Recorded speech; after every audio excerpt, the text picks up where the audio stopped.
mahinang humatak, kulang sa power, baka restricted ang flow ng Maaring iyong madumi o fuel. may tubig. Meron tayong dito Toyota Hilux. Ang makina ay 2KD, isang 2.5 liter turbocharged diesel engine.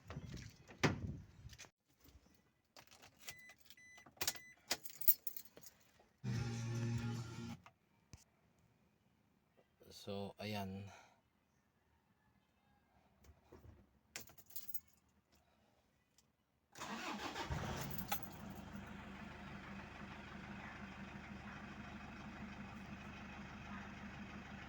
Naka-indicate yung fuel system abnormal indicator light. Naka-indicate yung marumi ang O may tubig. dinadaanan ng fuel or kulang, restricted ang flow ng fuel. Ito makikita natin dito sa information.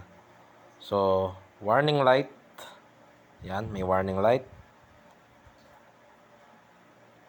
If light flashes, water accumulated. So, stop the engine, then pump, loosen the filter housing assembly, draining pump, then retighten, no? Dahil may tubig. Kapag light flashes. Pero dito, dahil yung light niya nag-stays on, no? Yan. Ang ibig sabihin, may fuel system abnormality. So, ang sabi, diretso raw sa dealer. Pero dahil alam naman natin gawin to, asikasuhin na natin ngayon. Halika, samahan nyo ako para maalis natin tong fuel system abnormal indicator light.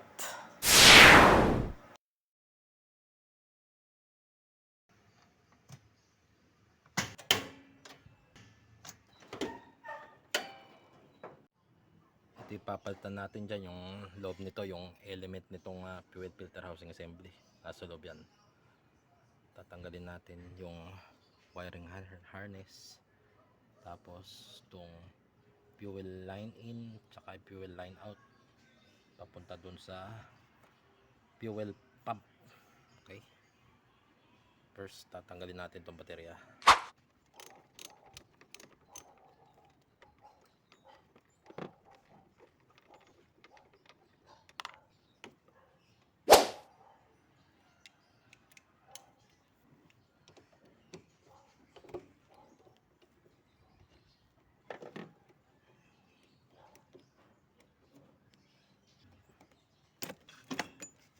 Ito yung fuel sensor cable.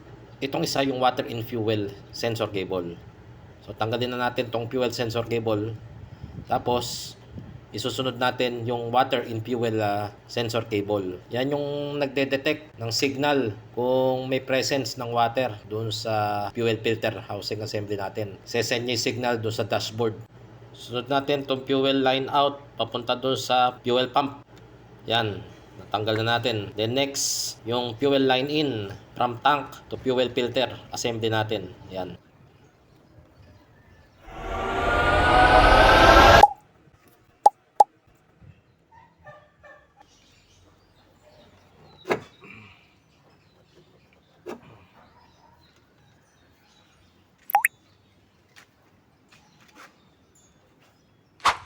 Kakalasin natin to. Tandaan yung mga markings na yan. Yan tatlong part na yan. Dapat pag binalik mo, pantay-pantayan. So kalasin na natin. Clockwise ang pagkakalas. Yan. Kung nahihirapan ka dahil sobrang higpit, alisan natin ang pressure.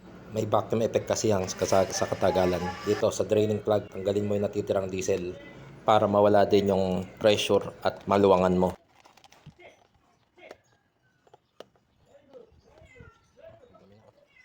Unang patak, puro dumi lumabas. Yan ang mga isa sa mga disadvantages kapag hindi nagpalit ng fuel filter sa tamang interval. Dudumi, makaka-block sa yung fuel system.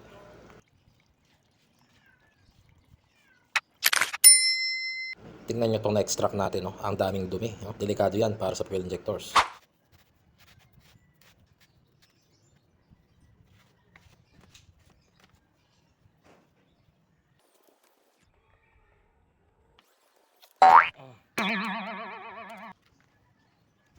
Yan o, tignan nyo, sobrang dumi na. Nagre-rebaba sa sobrang dumi. Hindi na nakaka-filter ng fuel yan ng maayos. Kaya nagkakaroon ng fuel flow restriction.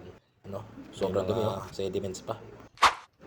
Ito, pakita natin yung papalit natin. Bago to. Yan o, layo ng diferensya between doon sa bago at sa luma. Kitang kita. Nagre-rebaba yung luma o. May namuong dumi pa o, laki.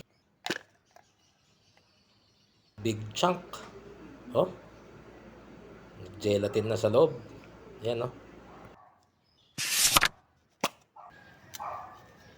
Pwede tayong gumamit ng carb cleaner or brake cleaner para ma-remove yung mga grease, gunks and gums na namo for the long time.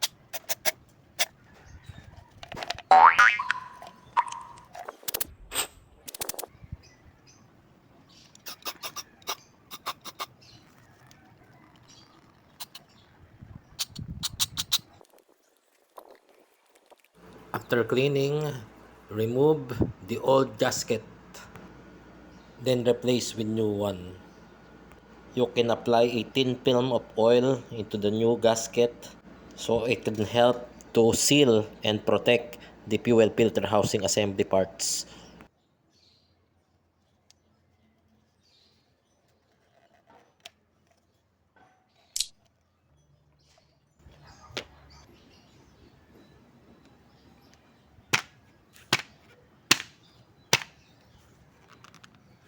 Just remember the marking lines, the three parts. When tightening, dapat pantay-pantay ang tatlong parts na yan, no? Yung upper part, mid part, tsaka yung lower part. Para iwas leak. Nakaisang ikot na tayo, so isang ikot pa, no? Dalawang ikot na counterclockwise para mahigpit na mahigpit yan.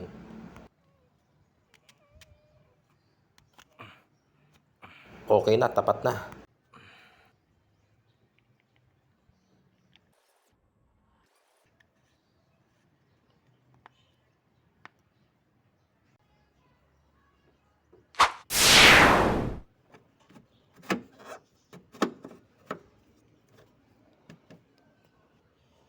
Unang ikakabit yung fuel line in, tapos lock natin ang clip yon.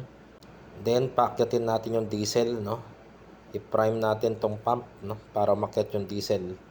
Yan, pinapump na natin para lumabas yung diesel. Tatanggalin din natin yung air at saka mga bubbles para pure diesel lang ang pumasok doon sa fuel out papunta doon sa fuel pump.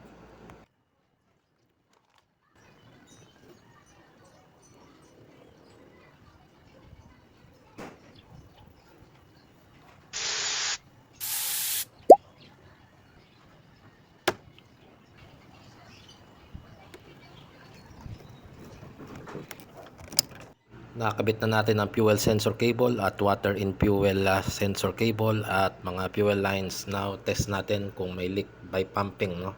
By adding extra pressure, makikita natin, no? So walang leak, maganda ang pagkakakabit. Balik na natin ang baterya, i-connect na natin ang mga terminals, then start na natin. Yan, nakabit na natin. Start na natin ang engine.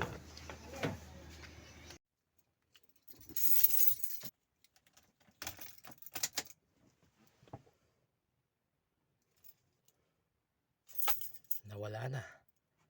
O, wala na.